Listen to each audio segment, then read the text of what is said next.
Good evening. Hello. Welcome. Thank you for joining us. We are the boys from the Baltic Star. In the top right corner is the glorious Ewan. In the bottom right corner, you have to put up with me. I'm Ben. We are a narrative gaming stream and we play things like role playing games. And tonight we are not actually playing a game, we're talking about a game, and then, with any luck, we're then going to do a bit of character generation and a bit of understanding of it. And this is a game that Ewan's going to be running for us, starting next weekend. So I say starting because we never have any idea how long ours go, but usually several times longer than they're supposed to, based on the book instructions. So, Ewan, tell us a little bit about Troika. Well, where to begin? Troika is I'm going to cheat. I'm going to take this directly from their book because that's the best way to get a good feel for the thing, I suppose, before we go much further. But it's a science fantasy RPG in which players travel by eldritch portal, non-Euclidean labyrinth, and golden sailed barge between the uncountable crystal spheres strung delicately across the humpback sky. That is the third paragraph in the book. It's quite a loose set of rules, which are very much based around the Fighting Fantasy role-playing game, which of course we have played before, and we've done a large amount of Fighting Fantasy. It works quite well with our content from last night. And we are so epically successful at Fighting Fantasy books. Well, exactly. I feel this can be lethal, but probably less lethal than you and I going through a Fighting Fantasy book, if I'm honest. Hopefully, anyway, we shall see. So it is a bit of a throwback, I suppose, in certain aspects. It's quite it can be quite psychedelic. It's quite suggestive in the way it can give you paragraphs about things that leave lots of gaps for you to fill in, or for us to fill in, between the three of us when we start playing, or indeed tonight. That is the basis of the game. My brief outline of the rule set, or the system, not the rule set. We'll get into the rules at some point. As I say, it is very much like Fighting Fantasy, which has made it rather not easy, but easier on me to learn, certainly. So it's a D6 system, presumably. It is a D6 system, or a 2D6 system, or a D66 system, or a D666 system. I think there might be the occasional D3, but I've seen it for one thing, which is basically a D6 but half. Yeah. Yeah. So it's essentially D6s all the way, which is very much on brand for us, I think, isn't it? It is pretty much, yeah. We are Traveller, mostly Those a Dark D6 Places, kind of stream. Orbital Blues. There's a lot of D6s going around. Yeah. Yes, definitely. So as per a D100, a D66 is in fact rolling two D6s and having one as the tens unit and one as the ones unit, which I think is the same in Traveller. Is that right? It's not very often that I've had to roll. There are no sort of rule sets in Traveller that require a 1d6, but there are bits in scenarios and stories where you can use one to like pick what happens next, if that makes sense. Yeah. Just using it as a simple random number. Yeah, cool. So there will be, at some point, there will be single D6 rolls. I suppose, is there anything furthermore that you would like to know before we jump into some of the basic rules? We're not going to cover everything tonight because a lot of it won't be relevant unless there's a very specific situation. I feel I'm very much in your hands here. So if you want to do the story background as one lump, the universe, if you like, the basic rules and a character gen, it's up to you which order we do those things in. Because all I have is a blank sheet of paper with Troika written at the top, and I've written down a character name. Ah, very good. Okay, perfect. Let's start with some basic rules. The characters in Troika have 3 stats, much as they do in Fighting Fantasy. You have your skill, you have your stamina, and surprisingly enough, for anyone who's watched us ever play Fighting Fantasy, you have your luck. Wonderful. Which are 3 very familiar stats, though generated marginally different to the way that we've generated them for Fighting Fantasy. Suddenly we're on shifting sands now. It's not 1d6 plus 6 then. It's certainly not. Some of them are. Some of them have changed slightly. And essentially, on top of your skill, you have some advanced skills. So it pushes it a bit more towards, I suppose, games like the big one, Dungeons and Dragons, where you have a set of skills and you have certain numbers assigned to those skills. Yep. Your advanced skills tend to come with your background. The book comes with a table of 66. 66? That's not right at all. A D66 selection of random backgrounds. So 36. Is that right? That's the one. Yeah. Yeah. Yes, which will give you a little bit of... there's a short flavour text paragraph to give you some inspiration, I suppose. It's very much in the wording of that paragraph that I read earlier. Not specific, very open for you to interpret or for us to interpret, however we see. I feel the character ones is more of a you and Luke interpreting where you want that to go. Yes. Yes, and then they will give you some. They will give you some equipment, and it will also give you some skills, hopefully. So, essentially, what you do for your skills is you have a skill number, you have your skill number, and you add them together to get your skill total. And that is what you will test against whenever you're testing that skill. So there are two basic type of roles. There's a roll under or a roll versus, and the roll under is exactly what it sounds like. You have your skill total, you roll 2d6, and you try and get under that number to succeed. The roll versus is more for contested rolls. So, say in combat, when combat occurs, this will go into a bit of combat, or hopefully lead into it quite nicely. But when combat occurs, you test your relevant combat skill, whether that be sword fighting or bow fighting or some other form of combat, your spell combat, and you roll 2d6 and add the bonuses from your skill total, and then the 2 people rolling will compare results, and the highest will win. So in combat, you will take your turn, and if you are attacking somebody, you will declare who you are attacking. You'll both roll your d6s and add your relevant skill to it, and then the winner will deal damage to the loser. So you can end up taking damage through your attack, but likewise you can also be attacked and end up dealing damage as well. Okay.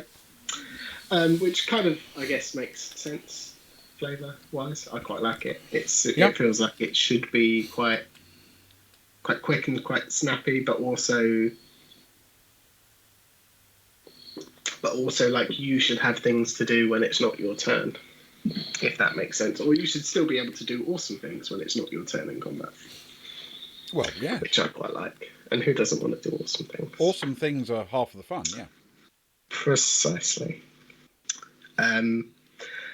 Whilst we are on the topic of combat, the way combat works is also quite interesting. Let me find the correct section here. But there's essentially, instead of having an initiative number and rolling a dice and adding an initiative to it, as certain games tend to use, you have an initiative stack, or more precisely, an initiative bag with tokens in it. Or more precisely, for the way we'll be doing it, an initiative browser with some kind of basic script running that will randomly. I can tell it how many tokens to put in, and it will randomly draw one out for me. Okay. So during combat, each combatant will have a set number. Each character gets 2 tokens that go into the stack. And there's an end of round token that goes in, and then depending on what you are fighting, monsters or NPCs tend to have their own initiative number, which tell you how many tokens go in per combatant or opponent. So if you have 8, what's the example they give? 8 lizardmen who have an initiative of 2, they get 16 tokens into the stack. There are optional rules to limit those, which I will probably do, seeing as it is only you and Luke, and that feels like the odds are not in your favour. Although that's not always, a worst case scenario, because if it turns out that you don't get a go for quite a while, you can still do damage to things. Yeah, but you just can't initiate. You can't necessarily pick decisions. your strategy. You just have to style it out when it happens to you.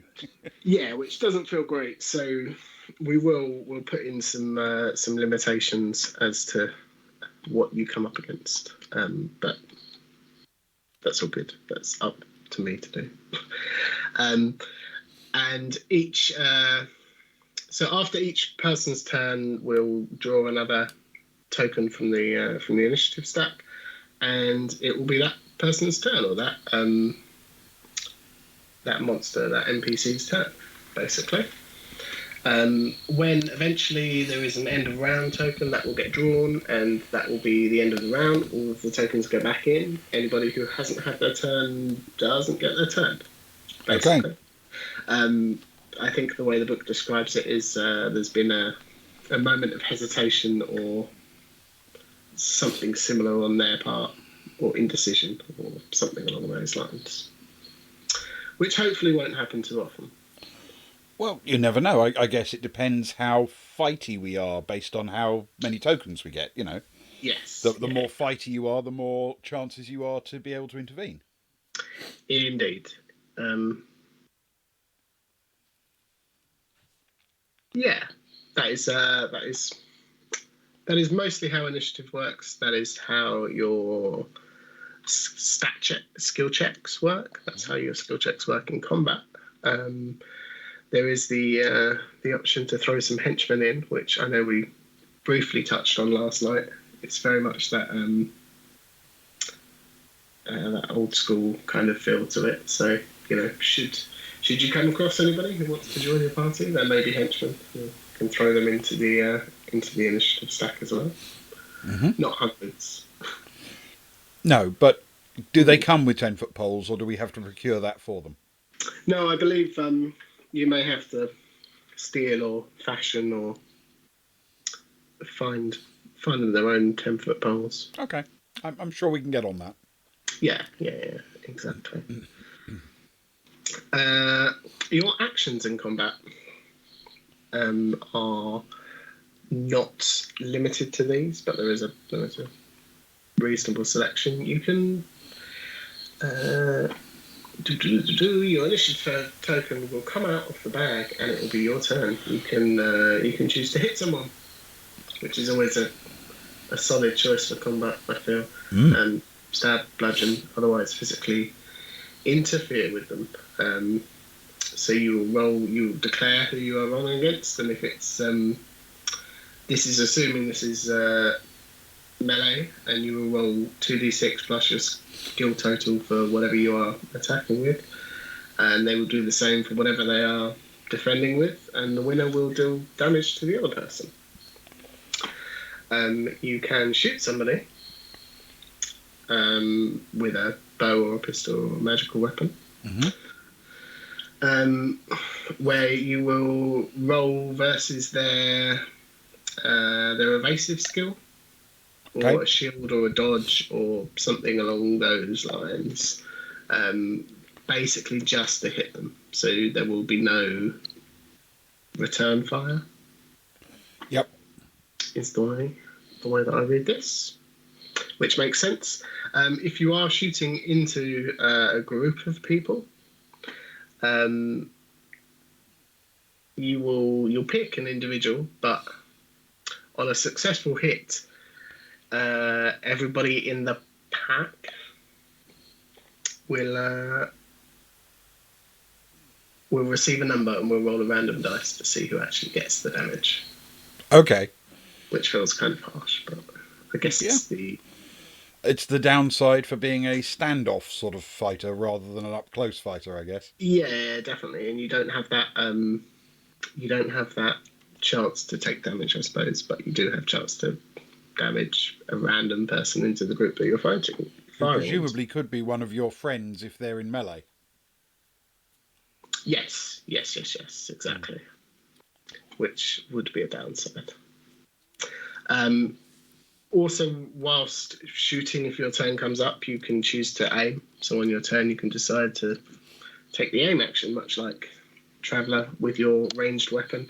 And the next time your initiative token is drawn, you can roll twice and take the best roll. Okay. If that makes sense. So you hold on to your turn, you use your turn to take aim, and then but you have 2 initiative tokens in the stack, so when your next one comes out, you can take your attack and roll twice and pick the best roll, so it gives you advantage on the roll. Yeah. If the end of round token comes up and you haven't used your aim, you can hold on to it to the next round, or you can just decide to put both tokens back in if you want to stop and get a better chance, I suppose, of your token coming out next time. That makes perfect sense. Yeah, you can eventually stack the bag in your favour. Yes, yeah. I mean, that feels to me. You guys can play however you want. Should you be shooting people? But it feels to me as if something that you would do when there is one person left, or one tough person left, and the chances of your single token coming out are better. But yeah, I mean, I'd be tempted to think it's one of those things that would be ideal if you didn't have something you could take this turn, but you thought, if it comes round to me again, there's a potential thing I could do after someone else has gone, kind of thing. Yes, there is more on that later. That one is specifically, the aim is specifically for shooting. So if you're shooting at somebody, you will hold on and take your aim. There is later on, you can delay and you can choose not to act when you get your initiative, and it just goes straight back into the stack. Okay. So it's not exactly the same, but you know me, I'm pretty loosey-goosey with the rules. So yes, you can the rules aren't there to get in the way; they're there to get out of the way and let you have fun. Yes. Exactly. So if you can make a good argument for it, chances are I'll say yes. Yes. I'm excellent. Yes, and or yes, but nothing but confidence about that. We're sorted. Yeah. Other actions you can take: you can cast a spell. It is a magical world as well as a somewhat sci-fi technological world as well. And there is a long list of spells. Each spell has its own instructions on how it should be used. But generally speaking, it has a stamina cost associated with it. So you will go to cast your spell and you will pay that from your stamina total. Gotcha. Which I believe is that. I'm sure we've played a game like that before. If not, I have. So you are limited. It's basically, I think it's a rules light way of doing spell slots, I guess, or a limited amount of magic use in a day or in a week, or there is Yes. a limited amount you can do. You burn through. It's like a lot of computer games do, sort of magic in combat. So you kind of end up burning through the little stock you've got in the same way as you've got health bars and things. You've also got your magic bar. Yes, yeah. But this ties it in with your health bar. So you pay stamina to cast the spell. They also have a roll under or a roll versus, depending on the spell. So if you need to touch an enemy, I guess, or somebody who doesn't want you to cast a spell on them, it's more likely to be a roll versus rather than a roll under. Gotcha. Contested versus a skill check. Yeah, if you have to like grab hold of their arm in order to set fire to them, then they might be able to bat you away. Yes, yeah, precisely. But if it's Kelly's immolate friend and foe spell, you might be standing a long way away for that one. I like it. Maybe we'll have to make up some. We could make up some spells once we get a little bit more comfortable with the system. Oh yeah. I quite like immolate friend or foe. Actually, I don't think I do. But I quite like the way you said Kelly's immolate friend or foe. Well, all I can tell you is Kelly put it in chat, so Kelly's getting the blame. Yes, well, famous wizards tend to throw their name in as many things as they can possibly do in certain universes. The other thing to note with casting a spell is, unless it specifically says otherwise, you need at least one free hand and you need to be able to speak. Okay. All right. Fair enough.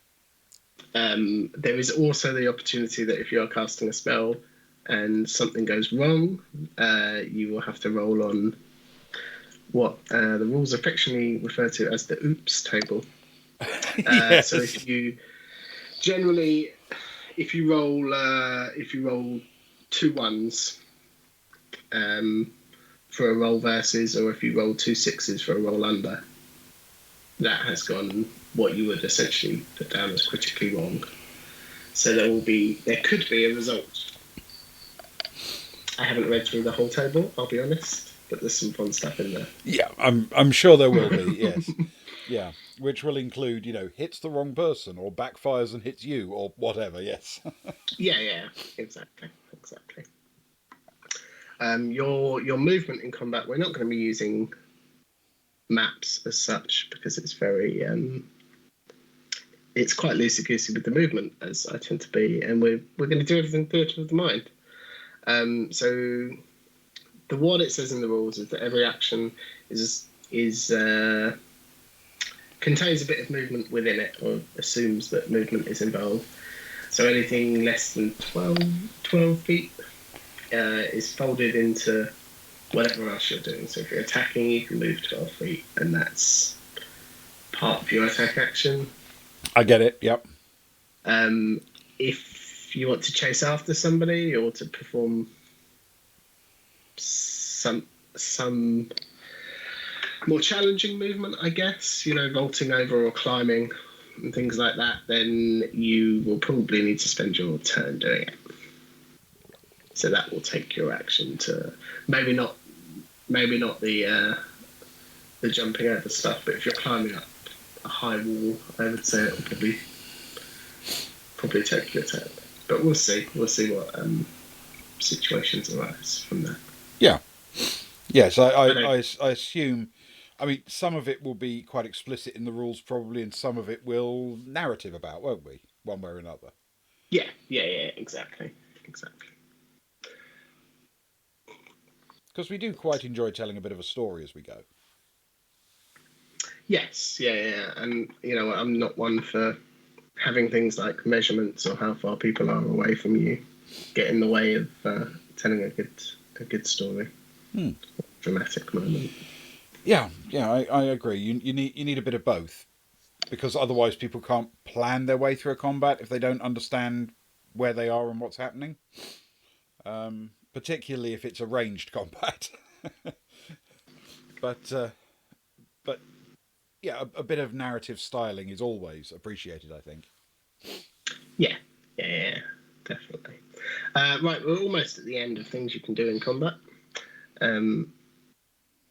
Another option is you can retrieve an item. This is one of the rules I kind of like because it makes you think a little bit more about how you're carrying around your stuff. Okay.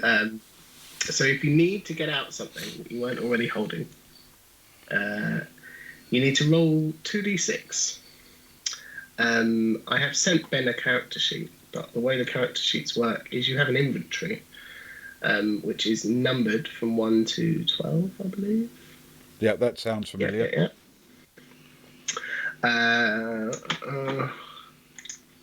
That's why I had the PDF open, so I can just click back to where I was. So you roll 2d6, and you need to get under.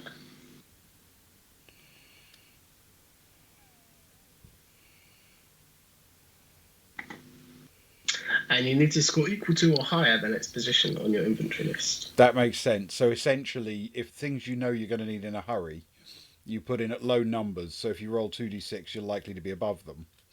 And therefore you can get them. Does that mean you can get them instantly? If you succeed, you pull it out and you can carry on until take your action. Otherwise, you spend your entire turn finding it. It costs you your action just to get it out of the inventory, Yeah, but you do end up with it in your hand. Double ones is always a failure. So that works for things such as arrows as well. So if you do end up with a bow and arrow, they recommend that you put your arrows quite high up in your bag. Yeah, I'm thinking that's probably true. Or at the number one or two spot, I guess is a guaranteed, isn't it?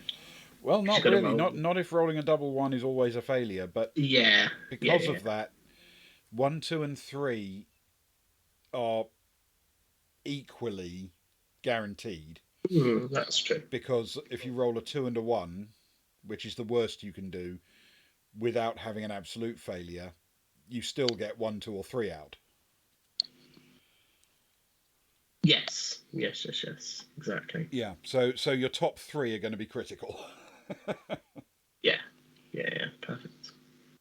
The other 2 actions you can take are use an item as you would expect. If you have something in your hand that isn't a weapon in combat and wish to use it, of course you can. Just use it however you like or however it is intended. I'm not going to say however you like because I will be held accountable for that. Both you and Luke, I'm sure. And the last is grapple. You can grapple an opponent. So you roll versus your opponent's wrestling skill. If you have a wrestling skill, if they have a wrestling skill. If you don't, you just add your skill total, which will be your skill. Okay. Because if you have no advanced skill, you don't get any negatives.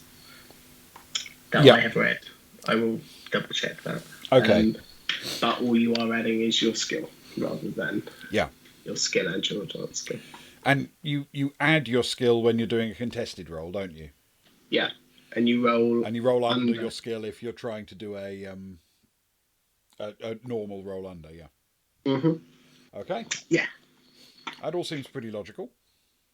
Yeah. That is pretty much most of the rules I feel we'll need to cover. One quick aside is the way that damage works. So if you do make a hit with your weapon, you then again roll 1d6, and there is a damage table. So it will go from 1 to it actually goes to 7 plus because there are ways to get pluses to your damage roll. Right. Yep. And then there are the weapons down the side in the big long list. You find the cross on the table, and that is the amount of damage you do to their stamina. Yeah.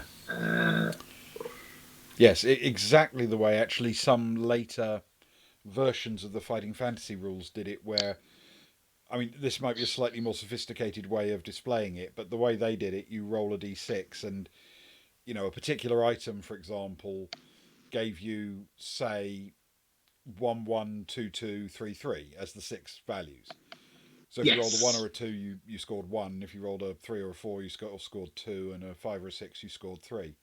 Um, and you could get therefore slightly enhanced weapons that almost never produced a one or never produced a one and guaranteed you a two and might even throw a four your way on a six, that kind of thing. Yeah. So, for example, reading off the table, the sword on a roll of a one does 4 damage. On a roll of a two does 6 damage. On a roll of a three does 6 damage. Yep. In fact, it does 6 damage all the way up until 6, where it does 8 damage, and a 7+ where it does 10 damage. Okay. Um, Yeah, and that gives you quite a lot of flexibility actually to, if you're writing a game or populating weapons in a game, you've got quite a lot of flexibility to give a slightly improved weapon by just, moving one of those breakpoints just up by one roll, so to speak, or down by one roll, and you really do get an advantage, but it's never game breaking because it just means you get on a 3 what you would have got on a 4, so to speak. yes, yeah, exactly. Yeah, that's quite a nice. Well, I think that's quite a nice system. It also covers in. I mean, I won't go through everything, but it comes into what they call other concerns. So if you're hitting somebody who is unaware, you make a roll under rather than the roll versus, because they don't attack back. Gotcha. But also you can add 2 to your damage roll, hence the 7+ for that. So Yep. if you rolled a 5, you would get a 7, and you would deal 7 damage rather than, or you would deal the damage under number 7 rather than the damage under number 5. Gotcha. Which is a nice way of having an overarching, like, small rule that covers different weapons differently. So if you hit someone unaware with a different weapon, you're going to do more damage, which kind of makes sense, I think. Yeah, that does work. Yes. Yeah, excellent. Okay, well, combat sounds reasonably quick and efficient, and I'm very glad I'm not going to have to manage a bag full of tokens, because that's going to be your problem. Yes, exactly. Luckily, there are websites available which will just let me type in some numbers and click some buttons. Well, indeed. And do it that way. Otherwise, there'd be a lot more preparation and a lot of cutting out, I'd imagine, which I don't really want to do. Right. There is a long list of advanced skills in the book, which, again, we will not go through all of them because there are a lot. I mean, we could. But it is things that you would expect to find. So weapon fighting breaks down into specific weapon fighting. Tracking, swimming, strength, your sneaking and sleight of hand, running, riding. There's a few in there which are terms that I haven't come across before. Golden barge pilot, obviously, that you can test to navigate your way between the stars on the ship with golden mirrored sails. Which I suppose leads us quite nicely into the way the universe works in this game, and then we'll go on to some character creation. Yes, so teach me about the universe, and then I will tell you about my character, who is going to be brilliant, but I don't know anything about her yet. No, exactly. And we will, in fact, build some of the universe together once we have characters, because... Oh, excellent. A lot of them come with different traditions or different associations or things like that we can hopefully have a bit of fun with. But essentially, the way the universe works is, as the paragraph at the beginning. Pop back to it just so I can use it for reference.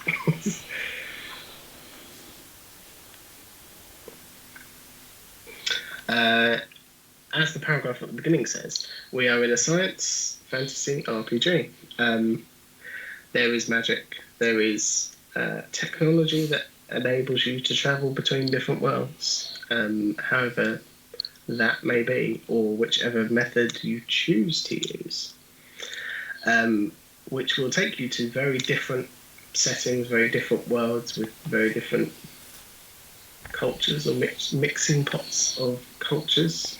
We will get into some of those later as we go through the backgrounds, which tend to be the same sort of thing as that. But the crystal spheres strung delicately across the humpback sky are indeed different worlds, which you may travel to via golden-sailed barge, or non-Euclidean labyrinth, or eldritch portal. Okay. There obviously are. It is very much a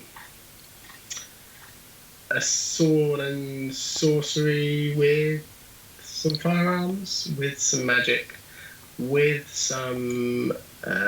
Depending on the world you're in, there is a variety of steampunk-esque or slightly more high sci-fi technology. It is almost like Traveller in the sense that there is a variety of worlds that you can create of it whatever you wish to throw into the story.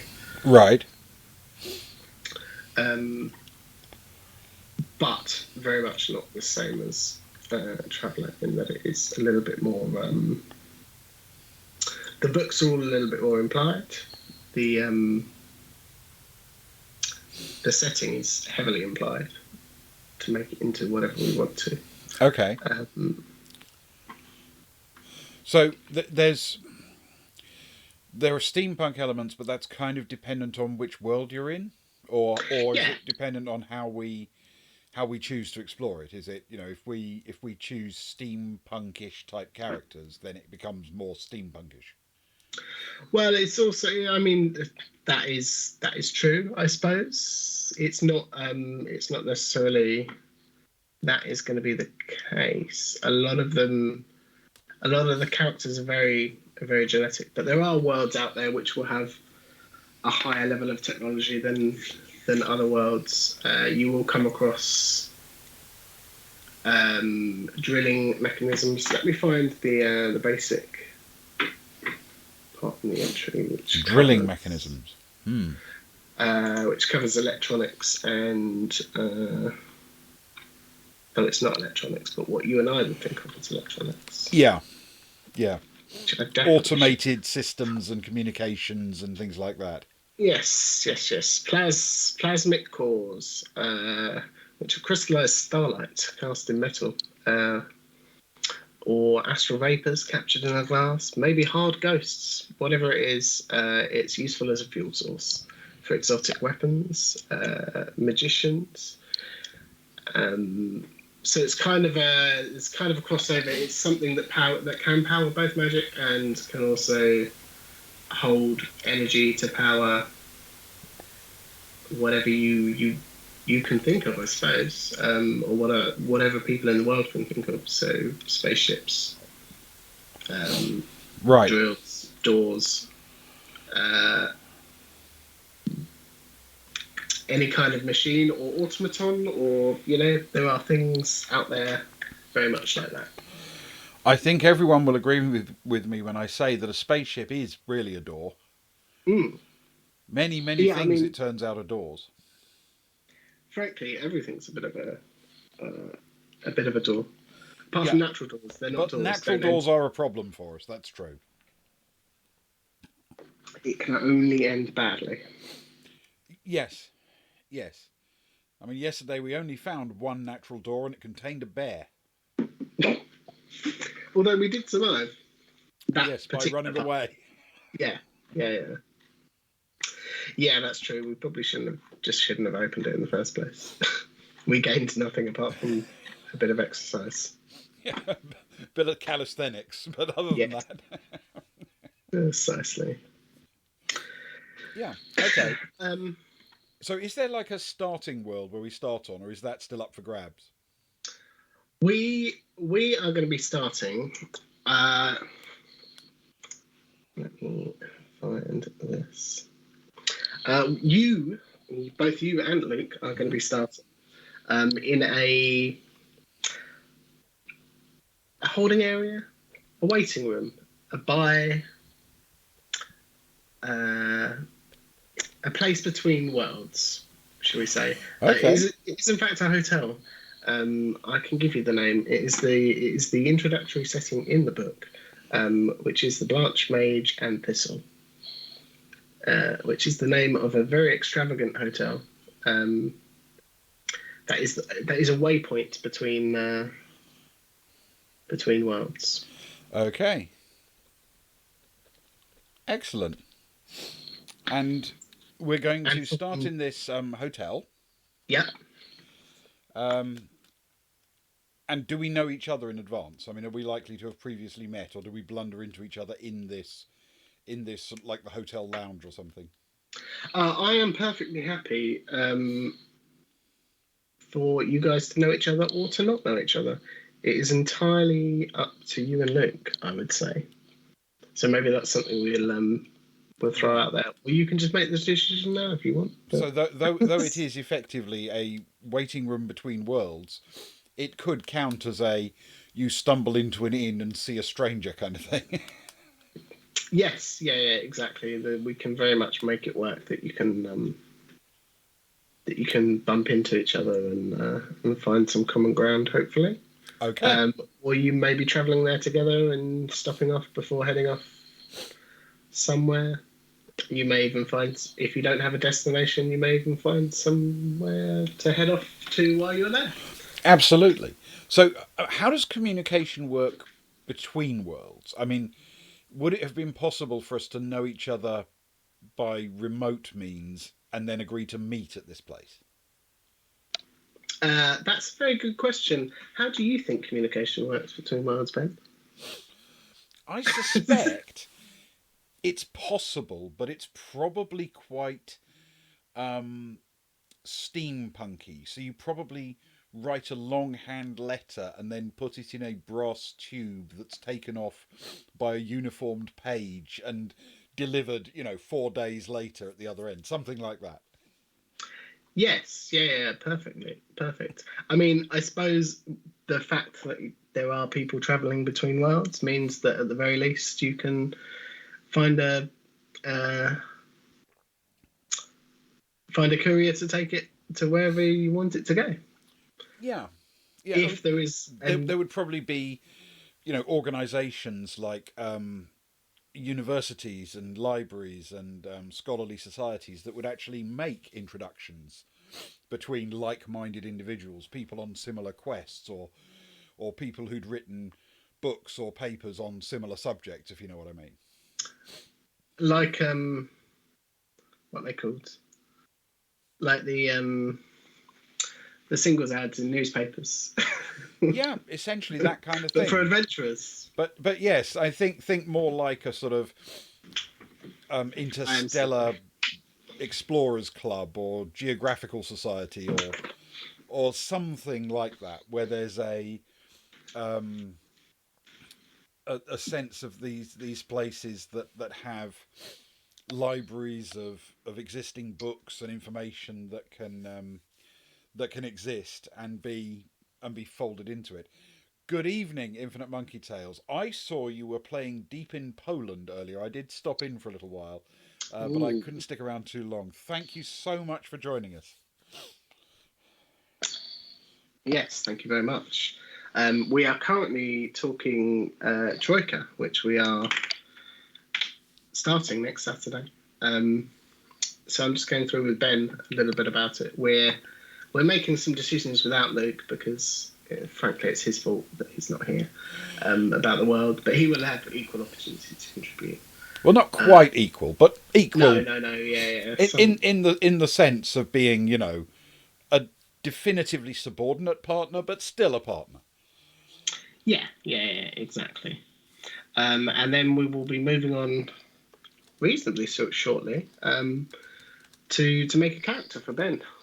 So you've joined us in good time, but we will be chatting a little bit more about the world.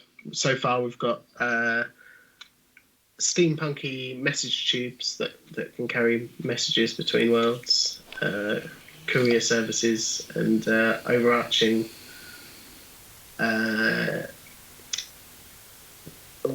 How would you describe them, Ben? Places of academia, I Yeah, I suppose. mean, places of learnedness where, if you find the like the geographical society on your world, they're in contact with members of the geographical society at another world, arranging meetings and dinners and symposia and things like that. Of course. Um, Yeah.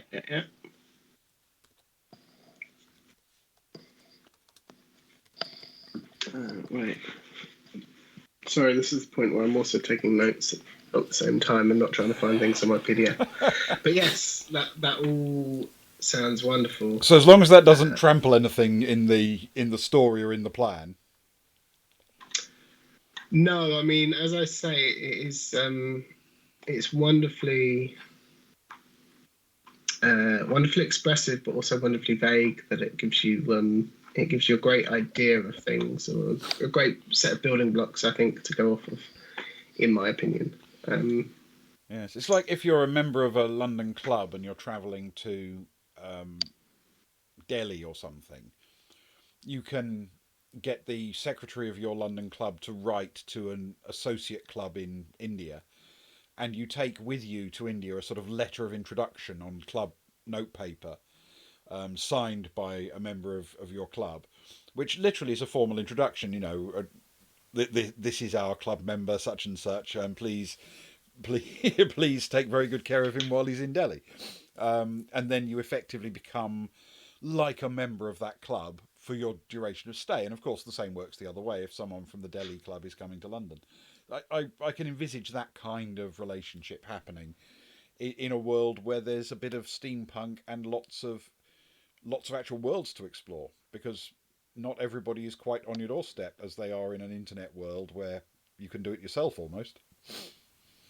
yeah, definitely, and there would certainly be. I suppose from that background, if you're talking uh, people of learnedness, they would very much want to explore and share knowledge and gain knowledge, and Mm. it makes perfect sense to me. Yeah, and I mean, I can imagine there would be equivalent groups for artists, for musicians, for writers, and theoreticians in any possible field. Plus, probably, given that magic exists here, competing or collaborating colleges of magic law and training and things like that. Yeah, for sure. Um, is there anything about the world that you wanted? Because we'll chat a little bit about, I suppose, what comes up from your character as we go through character generation. Is there Mm. anything else you wanted to not set in stone, but chat about before we move on to character creation about the world? Well, Or any questions you'd like to well, ask? I have, I suppose, one critical question, but it's Yeah. quite a long and involved one, and maybe in 11 parts. Um, so essentially, we're meeting at this hotel between worlds, Yes. which in my brain is kind of a very artistic and creative way of talking about either a space station or at least a steampunk version of a transit lounge at an airport. Um, so, does it matter for the purposes of the story what the world my character came from originally is? In other words, are we either going to have the adventure in this travel lodge, or are we going to go off somewhere together to have an adventure on another world? But it doesn't have to be the one I came from, for example. Um, the way I see travel between worlds in my head, um, and perhaps this, in fact, it was my bad description, I suppose, is that it's less of a physical, there is a space and you travel between worlds, and more there is an extra dimensional space that you travel to, and then you travel back and you're in the next world. Does that make sense? Like a portal or a wormhole or something of that nature. Yeah, something similar to that. And the Blanche Mage and Thistle, this waypoint, this stop off, this extravagant hotel that you're going to spend some time in is the stopover point in the extra dimensional space. Okay, all right. So, in essence, it's a convergence of wormholes where we've stepped out of one and are about to jump into another. Yeah, that's what I like to think of it Okay, as. that's good. Yeah, that makes sense. So, unless we're then immediately like heading back to the world my character comes from, I can be reasonably flexible about how I think about my origins. Yes, you can be entirely flexible. I think that is suggested. There might be some things that I may veto, but I would say throw anything out there. And I can't remember the last thing I vetoed in a TTRPG. No. So I might have some additions to make to it, but yeah. I would quite like the world my character comes from to be hugely class divided, where there is very much an upper class and a lower class of people.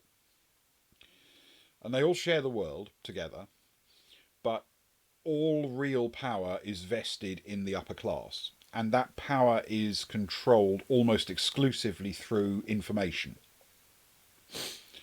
So it is only those of the upper class, or those that they invite to join them in from outside, who have access to training in engineering, in magic, in things like that.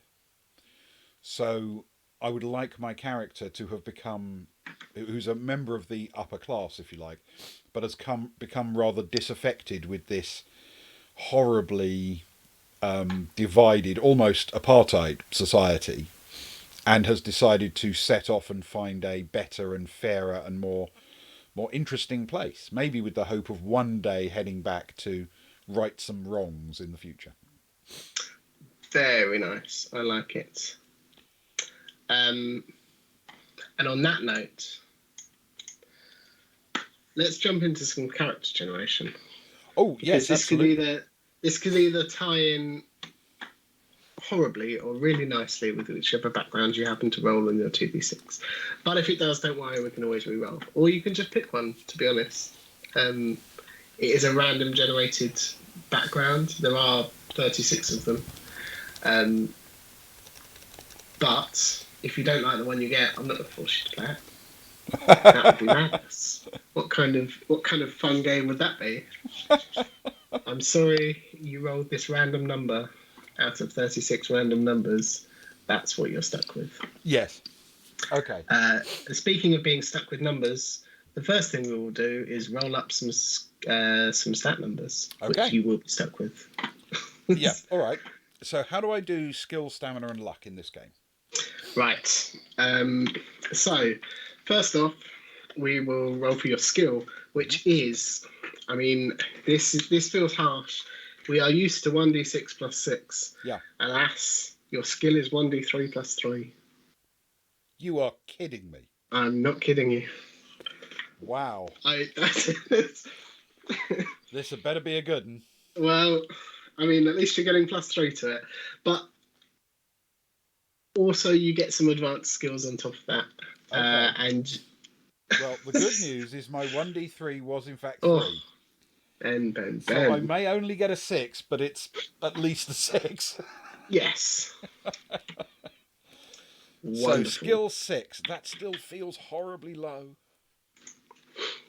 Okay. But then, potentially that could be if you've got an advanced skill in something, that could be a 7 or an 8 or a 9. I think there might even be some plus 4s in there somewhere in the background. Yeah, you never know.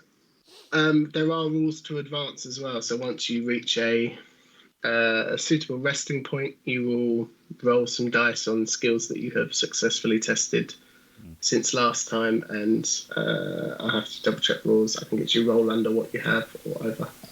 All right. Then it will go up a level. Your advanced skill will go up a level. Your skill will never change, but the things you are good at will change. Your base All right. skill will change. Okay. So, poor though the number is, at least I got the maximum terrible number. Yeah. Exactly. All right. The small victories. So, stamina? Your stamina is much more on familiar terms, and you get to roll 2d6 plus 12. 2d6 plus 12. Okay, that's a bit more like it. Aha! That's... well, yes. That's 16 total. I rolled 2 2s. Cool. And last of the stats is your luck, which is 1d6 plus 6, which again is... That's a bit more familiar. Yes. Okay. I should also bring up, while we're on stamina... so that's a 9. Nice. 9 for luck. You can eat provision to regain 1d6 stamina, but you can only do it 3 times a day, 3 meals a day. You are limited. So I can't just have 10 provisions in my bag and have them every 15 minutes? No, unfortunately not. When you rest for 8 hours, you regain 2d6 stamina and 2d6 luck. Okay. But they can't exceed the starting values. All right. As per normal. As per regular. So Yeah. So my initial starting stats are 6 skill, but that's actually better than it sounds. Yeah. 16 stamina, which is as bad as it sounds, and 9 luck, which is kind of mediocre. Yeah, which is not bad. Fair enough. Overall, it could have gone worse. Yes, it could indeed. Yeah. Moving on, we have next, you get each character gets baseline possessions, which is nothing particularly exciting, but it is stuff that will serve you well. I would recommend jotting these down on a bit of paper and throwing them into an inventory order or numbering them up when you want to. If you want to talk through your decisions now, you're more than welcome to. But by the time we've done these and your background, you could potentially have quite a few bits and pieces. Yep. Well, let me just keep a paper list for the moment, and then I'll work out how to sort them onto the sheet and so on. Yeah, if we've got spare time, we can go through stuff. You have a knife. Which is functionable as a weapon. Okay. There is a knife damage. You get a lantern and a flask of oil. Okay. I would contain those as one item for your inventory. Yep. A rucksack. 6 provisions. Okay. It's 2 days worth of provisions, provided you don't buy any more. And 2d6 worth of silver pence. So feel free to roll 2d6. 2d6 silver pence. Okay, clearly, despite being of the upper classes, I'm not especially wealthy. That's 5. So, it's under the average, but you could say you kept a little bit. You have sort of cast aside your upper classness. Isn't that what you're going for? Indeed. Something along those lines. And before you can even blink, we're at step 5 of the 5-step character creation, which is to roll a d66 on the background table. Okay. Which will give us some more information about your character. All right. So roll 2d6. One of them is the 10s unit, and one of them is the 1s unit. Tragically, I didn't think about that, so mine are identical. So I'm going to roll 1 and then 1 again, so I know which one's first. Perfect. So my first one's a 5, and my second one's a 6. Perfect. So we're going 56. Oh, that's a lot of scrolling, Ben. Gonna have to not use the mouse wheel and click the sidebar. I've got too far.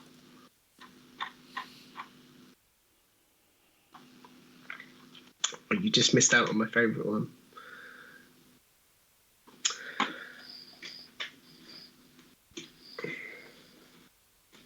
Ah, interesting. Okay. I did send you the PDF, didn't I? You did, yes. Do you have it to hand, or do you want me to go through? Do you want me to read this out for you? If you could read it out for me, I mean, I can open it, but I've got a lot of things running on this machine at the moment. Yes, that's perfectly fair. 56. You are a you had to put one of the hard ones to pronounce, didn't you? A thaumaturge. Okay. Wandering miracle workers, which sounds just like you, Ben. Yeah. The depths of whose clothes are filled with pouches of unguents, holy icons, and herbs. No matter the metaphysical need, you are always prepared. So that is a little bit of background about your background. Mm-hmm. You can do with that what you wish as in regards to background story. You are welcome to roll with who you are. I would ask you whether you're one of a kind or whether in fact this is a well-known group of people. I think on my world, they're probably not that common, but there are a number of them in this higher social class, I would think. By no means the only one, certainly. Yeah. There's probably a little school of them, and training is permitted in this subject for the elites.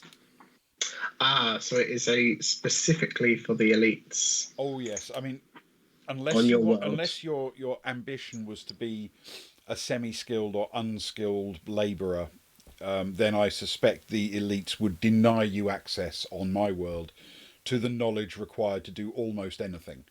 You could be nothing remotely academic or scientific or magical on my world without the permission of the elites. Yes. Wonderful. I would imagine that other worlds have, if this is, that's my question for you. Is this a training? Is this an organization? Is this a, how would you see this as part of your life? Is this genetic? I suspect it's more of an aptitude than a genetic thing. People, when you are a youngster in this elite class, you are evaluated, and lots of people with long beards come and look at you and determine what you might be good at, and they sort of offer you probably some degree of choice, but they offer you a subset of little colleges or tutor areas you can go off to and learn to be one of these skilled people. And I imagine that my character chose this one from a limited list of offers that were available. Almost like free access to college, if you know what I mean. And then learnt. There probably wouldn't have been that many of this particular skill, so it probably wasn't like going to a huge university. It was more like going to learn from a master who also had another dozen or so students, perhaps. That kind of scale, I would think. Okay.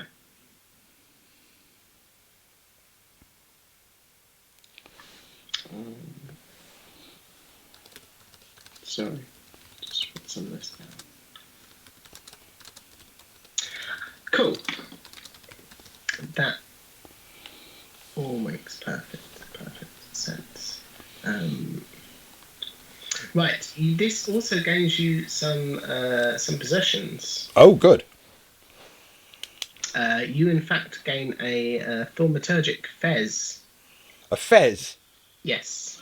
Wonderful. Yes. They're very cool. There is a section in here for items. Some of it's not a massive section for items. Some of them are listed, some of them are not. If it's not listed, it will give you a +1 to anything that you can practically apply it to. So if you can come up with a good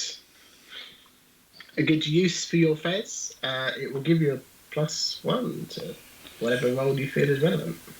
I have no idea, but I may think of something. Sure. Yeah, cool. We shall see in game. You also own a staff, bedecked with charms and bells. You may re-roll 1 dice on the oops table if using this staff to cast a spell. Okay. However, you may never sneak up on anyone because of the ringing and clattering that all of your charms and Right, and so the pieces staff of it is make. noisy but potentially helpful in magic. Yeah. If you fail drastically casting a spell and roll something terrible on the oops table, you may re-roll it. Yep. Yeah. Great.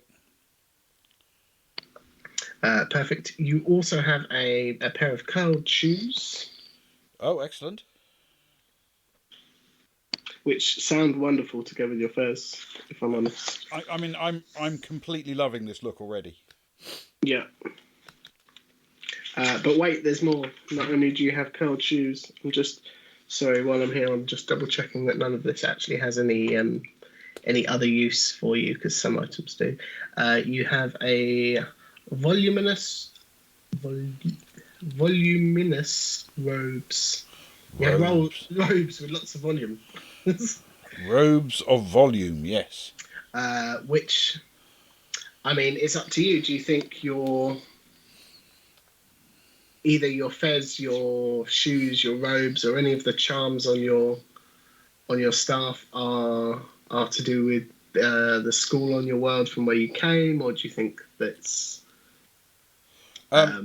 I suspect the ceremonial? The fez is probably almost like a military beret. You get it when you pass out as a successful student.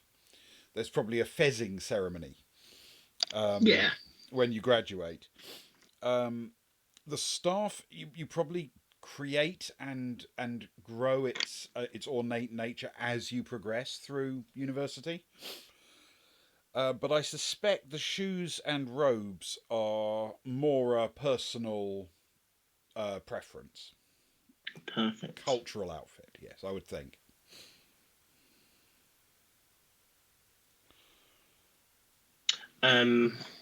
Cool. And obviously, you can give those whatever kind of flavour or colour or style you wish.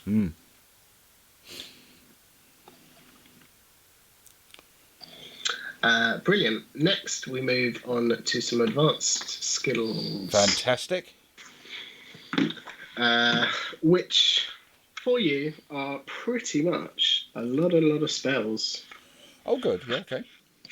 The way the character sheet works when you eventually write this up is you have advanced skills and spells. You can write out any of these. The rank is the number that I'm going to give you now. So you'll see you have a 3 in a certain spell, a 2 in other spells. Gotcha. The skill is your skill, and then you add those together, and that gives you the total, which is your skill total for that particular spell. Okay, so if I've got a rank of 3 in something and my skill is 6, that means I would roll as if I was a 9. Yes. Okay. So either roll under a 9, or if it's versus somebody, you roll and you add 9, which isn't bad, Yeah, considering that seems reasonable. Considering how bad a 6 sounds when you talk about your skill, it actually works out okay. I'm gonna find the spell section in my book so I can actually read off 2 pages. I could have opened another window. You gain a 3 in the spell Undo. So you Okay. write that in. Would you like to know what these spells do then? I mean, I can let you go away and look at them yourself, or we can read them out here. Well, I think, to be them fair, to surprise than, for the viewers, or I suppose undo. The details, I think, can probably wait. because going through a complete description of every spell, I don't know how many there are on the list you're about to give me. There's 8 advanced skills. Okay, well then, yeah, 8 doesn't seem unreasonable. So what does undo do? What does undo do? Right. So first off, I'm just going to tell you a lot about what it does when I tell you the cost. The cost of casting undo is double the cost of the original spell. So you have to pay in stamina double. Okay. What the original spell costs. So can it only be a spell that I've cast, or could I undo something that someone else has cast? The exact text for undo is the wizard disentangles a spell from this instance of reality. To do so, you must roll versus the original casting if disentanglement is possible at all. Okay. So it can be against any spell. You can undo it. But whatever the stamina cost was when the original caster cast the spell, I pay twice that. You pay twice that. Okay, fair enough. And some spells may not be able to be undone. Yeah. But it seems quite useful. Your next advanced skill is a 2 in the spell Assume Shape. Okay. I love that they haven't put these in alphabetical order, but the book is in alphabetical order. It's perfect. So, Assume Shape is essentially, presumably, a shapeshift spell. Yes, it is indeed. Which costs 4 stamina. And the wizard undergoes a distressing transformation into this is wonderful, into an inanimate object, no larger than a piano and no smaller than a cup. Okay. The spell lasts until ended, presumably by yourself or undo. And you so, as I understand it, that means among the objects I can transform into is a fez.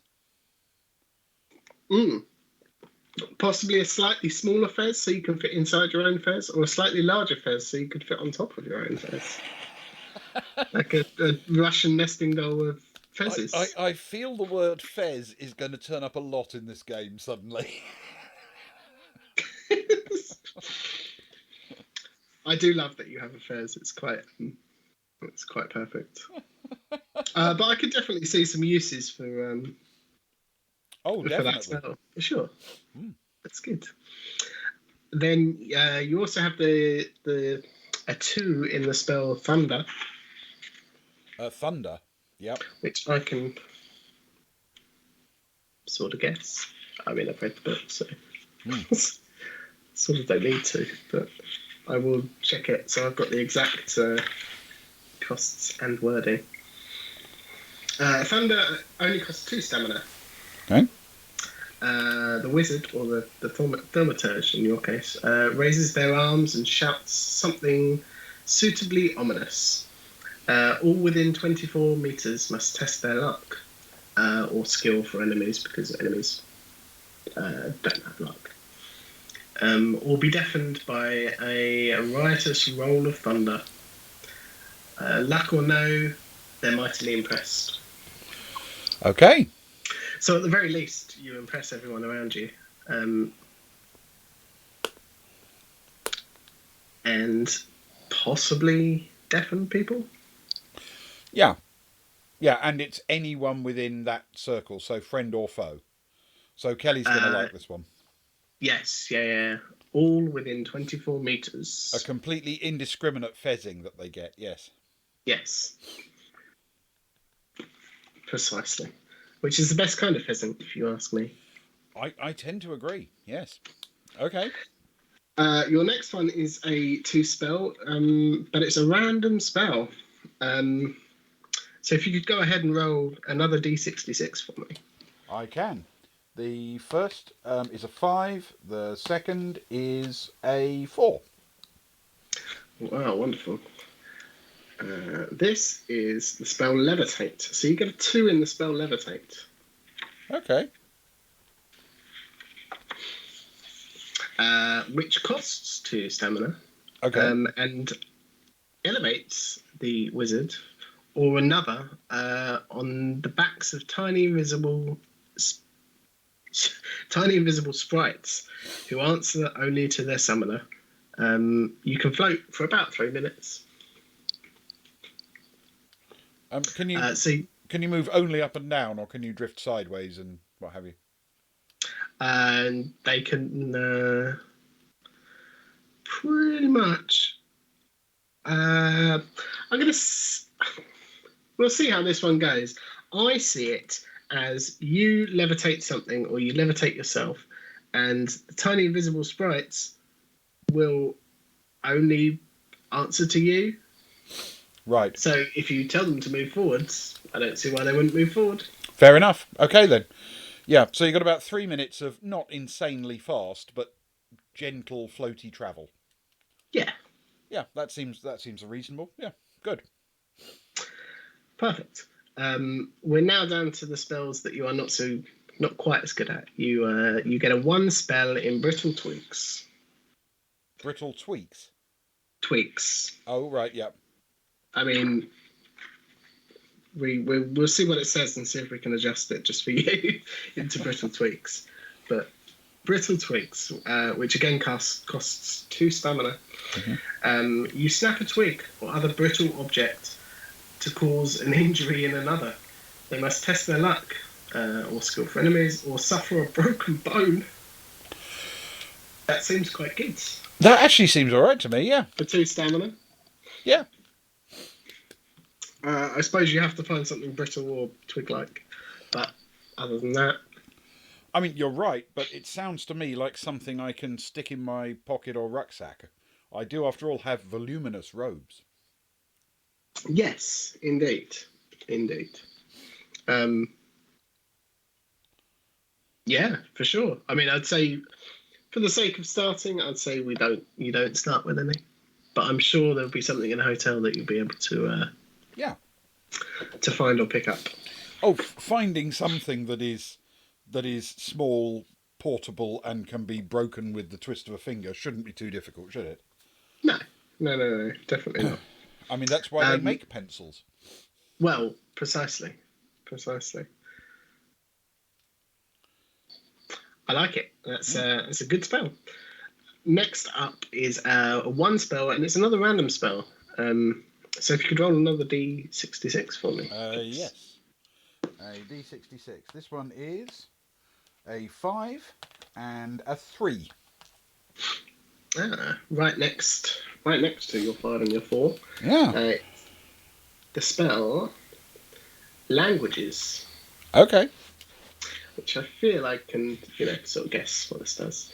It only costs 1 stamina, which is quite handy. Yep. The wizard forms a mouth with their hands through which they can speak any language. They can simultaneously cup their other hand to their ear to understand them in return. And it lasts for 1 conversation. Okay.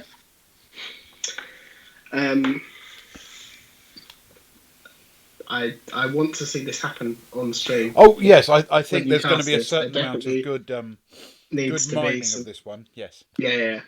It's a good spell. I like it. And that is it for your spells. But there are 2 more advanced skills that you get once I find the advanced skills section. You get a 1 in second sight. Okay.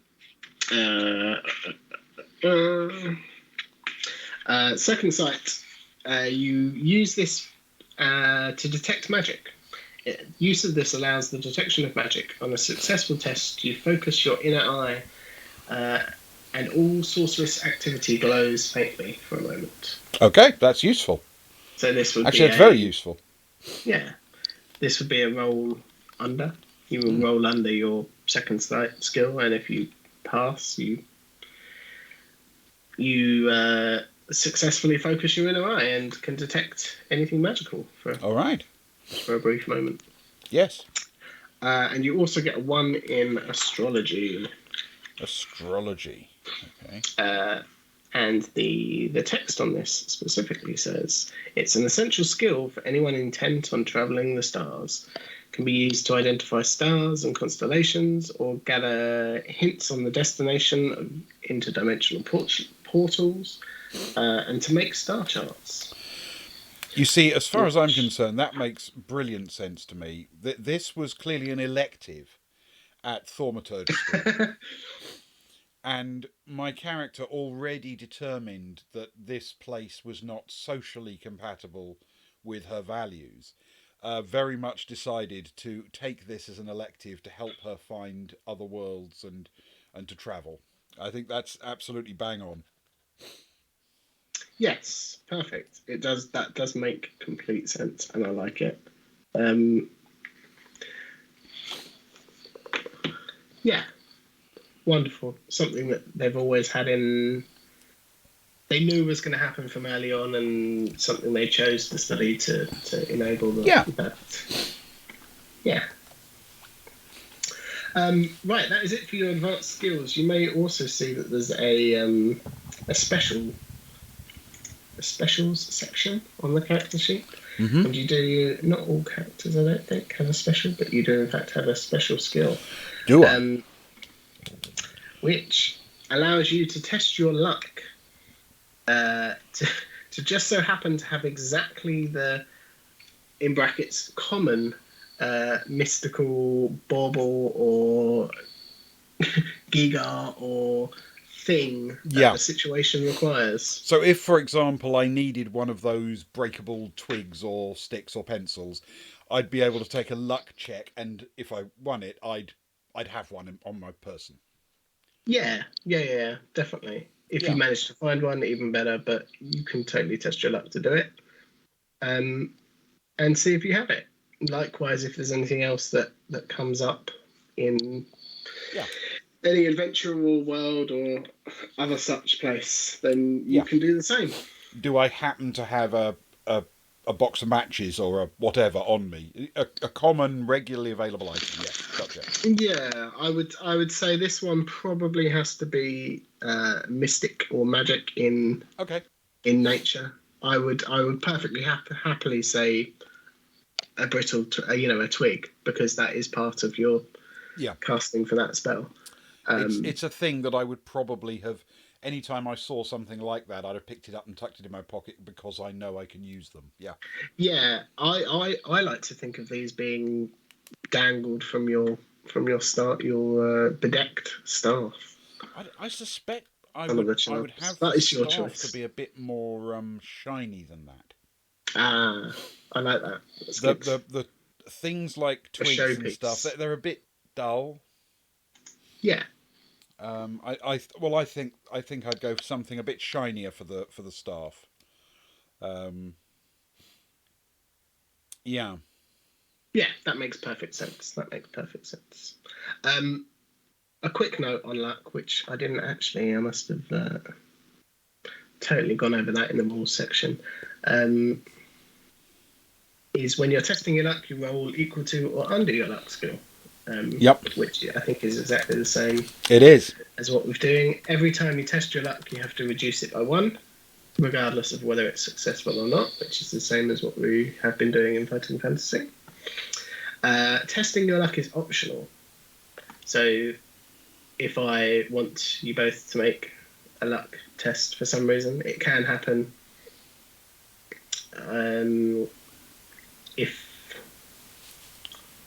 If I'm trying to determine if you suffer the consequences for something, perhaps, or fate takes a swing at you, it's generally not a good thing. But if you want to refuse to test and lose your luck, you can not test and not lose your luck, but you will. You suffer the consequences of failing, but you don't lose the luck point. Yeah. If it's really obvious, I'll let you know what the consequence is going to be. If it's not really obvious, you probably won't find out before you get to decide. Gotcha. Yeah. If that makes sense. Yeah, that makes perfect sense. If it's something like, you're walking along the top of a slippery roof ridge or something, test your luck.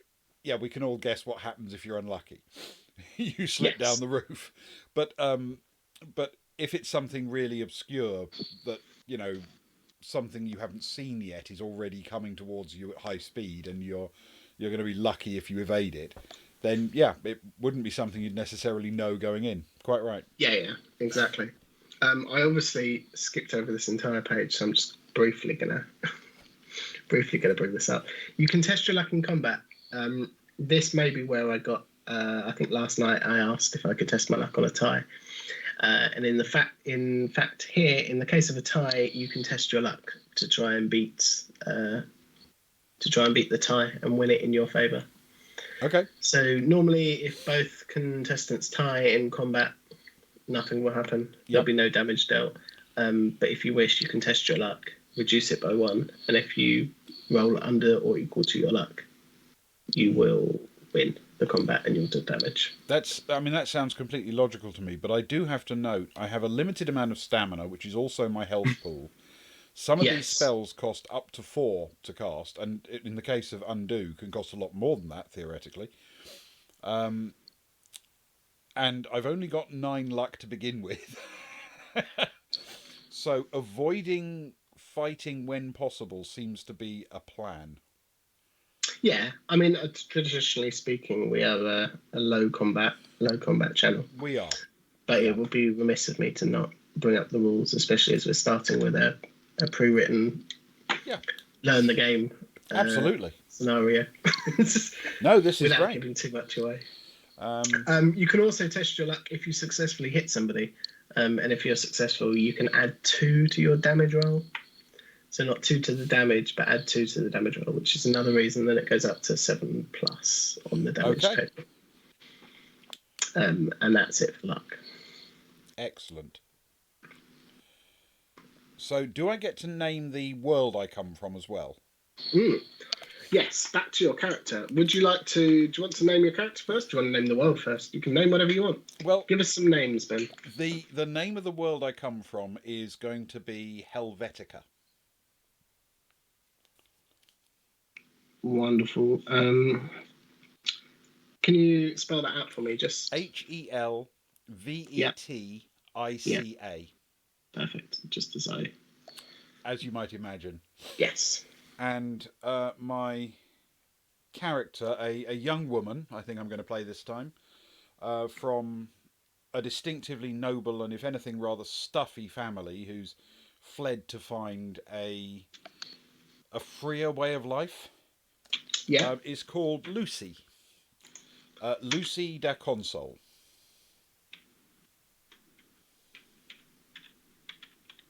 Lucy da Console. Yeah. Of the da Consoles, yes. Of the da Consoles, obviously.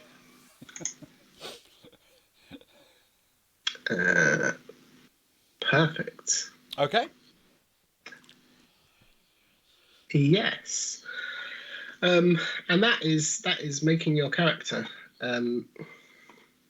What is left for you to do at some point? It's not imminently urgent. Is to order your inventory. I assume I can reorder it when I have a bit of spare time.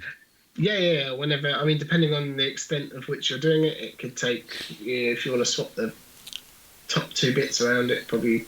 You could probably do that in a couple of minutes if you want to get everything out and start reordering the entire thing. I mean, I'm not going to do it bit by bit, but as a general ballpark figure, it might take you 10 minutes. Okay. Depending on what you're carrying. If you've got really light stuff, it's not going to take much at all, is it? But and again, I think time in this game, I'm very poor with my timekeeping anyway, as it is. So I'm not going to say, oh well, actually you've missed something by 5 minutes because you took 10 minutes reordering your bag. Yeah.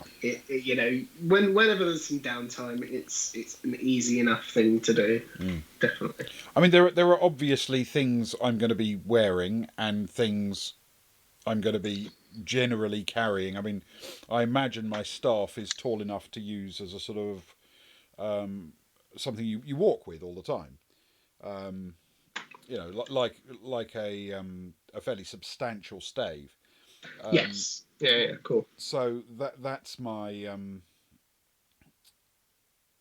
that I suppose is is sort of, so that wouldn't go in my backpack. But I mean, there are things that have to go on my in my backpack. But could I, for example, have my knife on a belt? That would be anything that's not in your hand is kind of included in your inventory as Right. those top spots.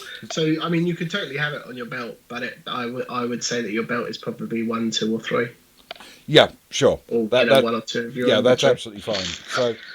So yes, the knife will be on the belt. The way I imagine Lucy, because she's a relatively young woman, she's probably quite heavily customized her robe, which I imagine is dark green in color. And they're probably intended to be quite plain and heavy, and she'll probably have made it a bit shorter to make it a bit easier to move in, and then cut at least two sort of quite long slits almost up to the waist, and then she wears obviously things under that, but so that she can hide things underneath it and still have reasonable access to them. Yes, cool. That's my thinking anyway. So if she's standing still and not moving, you'd sort of think she's dressed quite formally, but as soon as you see her run, you'd realise that her legs are in fact mostly bare. Cool. Practical yet formal at the same time. I Yeah, like I, it. I think that's what we're aiming for. Um, yes, excellent. Yeah, I feel good about this. I think we'll have a lot of fun, and I'm very curious what Luke's going to do with his character.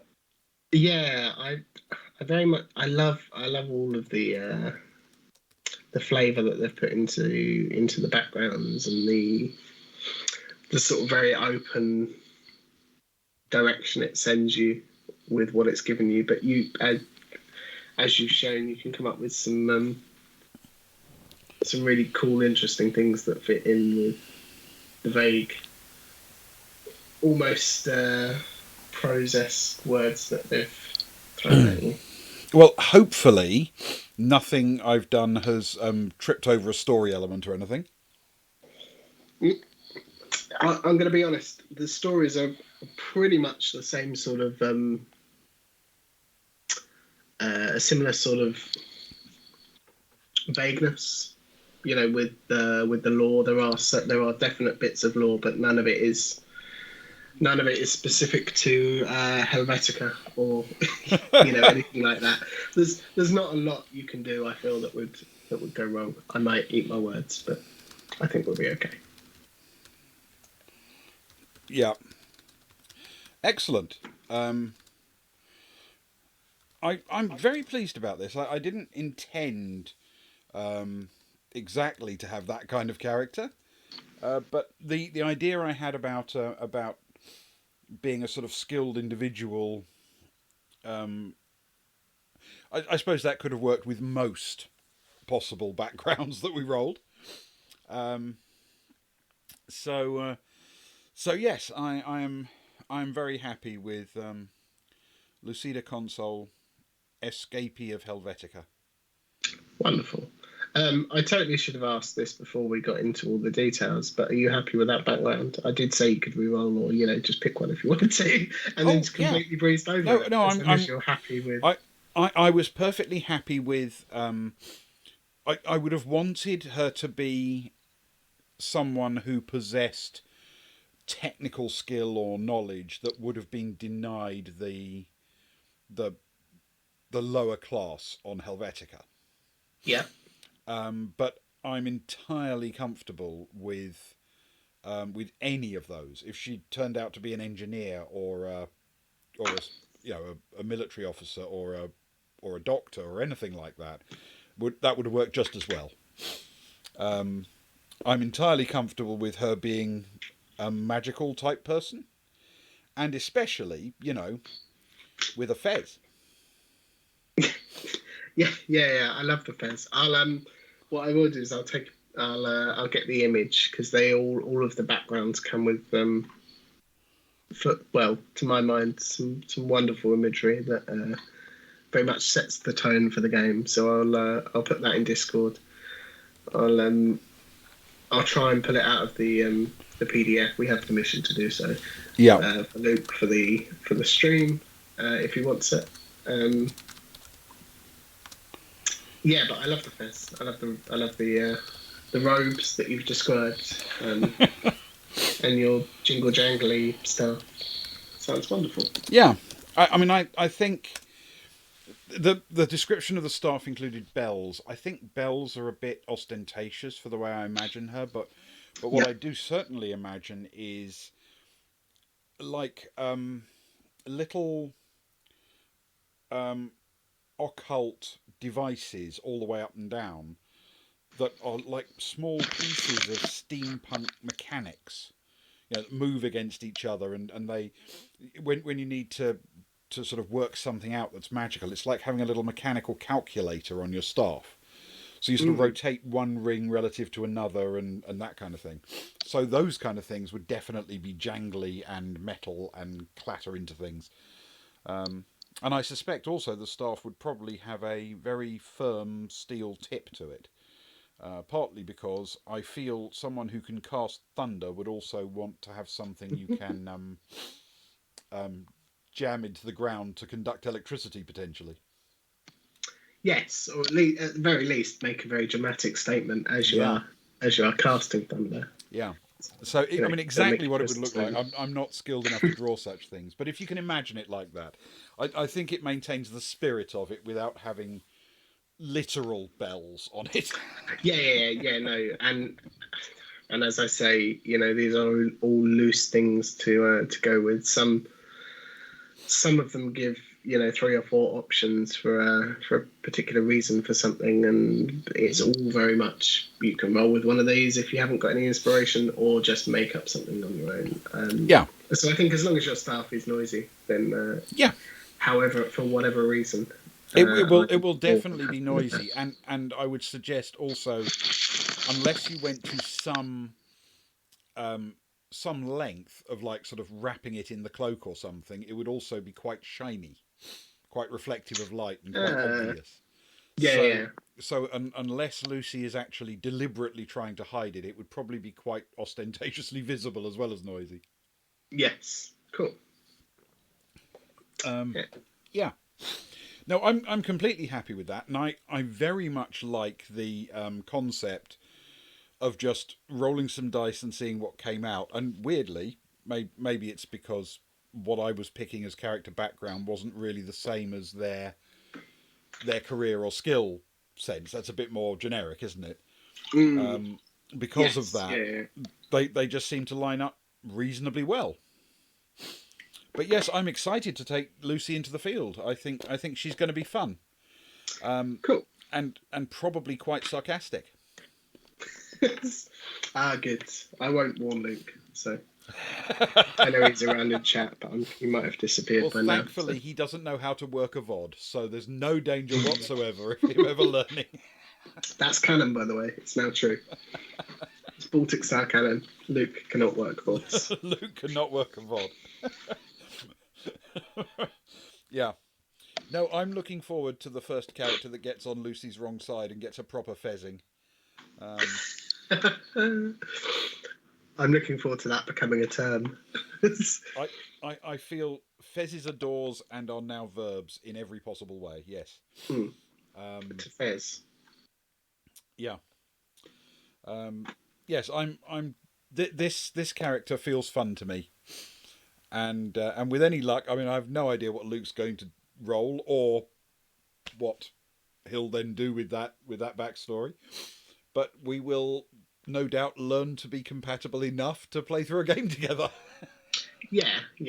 I'm sure, as is always the case, we tend to jump into things wholeheartedly and not throw up too much trouble coming together. Yeah, generally speaking, it is people of generically goodwill. Yes, yeah. Well, we're all here to play games and have fun, aren't we? Yeah. I mean, it is. I think it's very much a bit of wholehearted enthusiasm. Everybody's acting in good faith and trying to make it fun for everybody else, and I'm sure we'll get it right. Partly because this is not, as you know, our very first RPG. No, exactly. Exactly. In fact, we've been going for quite some time now. We have, yes, quite right. And our regular viewers will be delighted to know that after Scorpion Swamp last night, that was the last of the 8 fighting fantasy books that I collected from my parents' home. However, today, when I went over there to cook them pie, I also collected another 8 fighting fantasy books. So there is no shortage of us running out of them anytime soon. However, from this point, we're not going to be able to do all of them in numerical order because, as I was horrified to discover, I don't have number 9 in the sequence. The next one I have is number 10. So be it. But it'll become a bit more scattered after the first 8. But we still have definitely another 8 stories to go at least. Cool. Very good. Well, Ewan, thank you very, very much for taking me through that. Thoroughly appreciated. No, thank you. I hope that was all reasonably well explained. I hope the rules came across as they are intended, and I hope I didn't miss anything out that's drastically important. But we'll find out next Saturday. Well, I think I have enough experience of or enough understanding to know roughly which things are going to be reasonably easy and which are going to be damn near impossible. So I've got enough to make fair judgments as to what's sensible to try. As for the rest of it, I think we're going to have to learn that as we play because the rest is going to be the story and the narrative and the situation. Yeah. And that is always fresh with a new game. So, yeah, be fascinating. Indeed. Oh, by the way, do you know why it's called Troika in particular? I don't, but actually I completely meant to say at the very beginning, it's very fitting because there is, in fact, three of us. There is you, That's right, Luke, and myself. And it's is it a 3-horse cart? It is. Troika? Yeah. It is a traditional Russian carriage pulled by 3 horses abreast. Yeah. Yeah. So I thought it was quite fitting. Yeah, I think it's a wonderful, wonderful thing. Yes. You, me, and Luke can try and pull this along. Yeah. Yes. 9 is Caverns of the Snow Witch, is it? I will. Thank you, Critfell. I'll have a look. 10 Ooh. I've got, which I think is Hell House or something. But I will. I will see if I can find Caverns of the Snow Witch because it would be nice to do 9 if we can, wouldn't it? Yeah, definitely. Even if it's not immediately available and we do it slightly out of order as we did with Death Trap Dungeon. We did because we did 6 after 7. Yeah. But in general, they're not like a campaign. You don't have to do them in order. No, exactly. But yeah, it would be good to get through all of them. Brilliant. At least find out how bad we are across the whole selection. Well, I mean, so far we do have a 100% record. It's just sadly a 100% record of complete and abject failure. Yes, yeah. Which, frankly, I kind of expected. I am very happy with how well we did last night after the initial mistake. Yes. However fatal that mistake did prove to be. And it was good to finally get to the end of one and be told that we'd been good and done it right. Except, of course, that all the while I was reading it out, I was thinking, but we died. And knowing that the only thing stopping us getting that successful conclusion was one mistake early on it's kind of bitter. But hey. Yeah. But if you look past that one mistake. Other than that, we did it. And actually, I thought Scorpion Swamp was enormous fun, honestly. Yes, definitely. It was a completely different experience because you could revisit various worlds and things. You could revisit different bits. So it felt like a different experience. I was genuinely quite pleased about that. Yeah. Me too. It was nice. It was a good game, Hmm. definitely. And there's still, 2 missions at least that are completely untouched. That's right. We didn't even So take on there's a lot of. the other missions, though presumably, I'm guessing, by the time you've done the first two, you'd probably have mapped out enough of it and learnt your way around that you could probably do most of the journey without too much risk. You'd know Mm, what to do and what to bring and things like that, wouldn't you? yes, which kind of implies to me that 1 out of the 3 is very difficult numbers wise rather than Hmm. mapping wise. Just I might be completely wrong, but that's what I'd do. Yeah.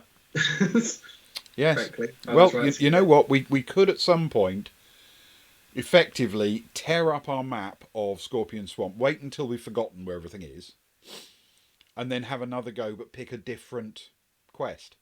Hmm. Yeah, I Um, think it's very good for replayability. Like hmm, that, it seemed a good one. yeah, because I thought that one worked really, really well. Yeah. Hmm. Right. Well, thank you, Ewan. It's been a pleasure. Thank you to everybody in chat or who watched on VOD or who just watched a little bit. Thank you for Mm. joining us. So pleased to have had you with us. We are playing Troika a week tonight, Saturday night next week, isn't it? It is indeed. Yeah. So Yes. that's our first actual game of Troika, and presumably a little bit of setup and preamble as well for that. But we are, but tonight serves as an introduction to what it's going to be and what we're going to do. So with all of our love, we'll see you then for that. The next thing we're streaming is going to be Monday night because Luke's still uh, away, but perhaps more importantly, he is apparently suffering now from clinically crippling cramp. He didn't say exactly where, but I mean, I have my guesses.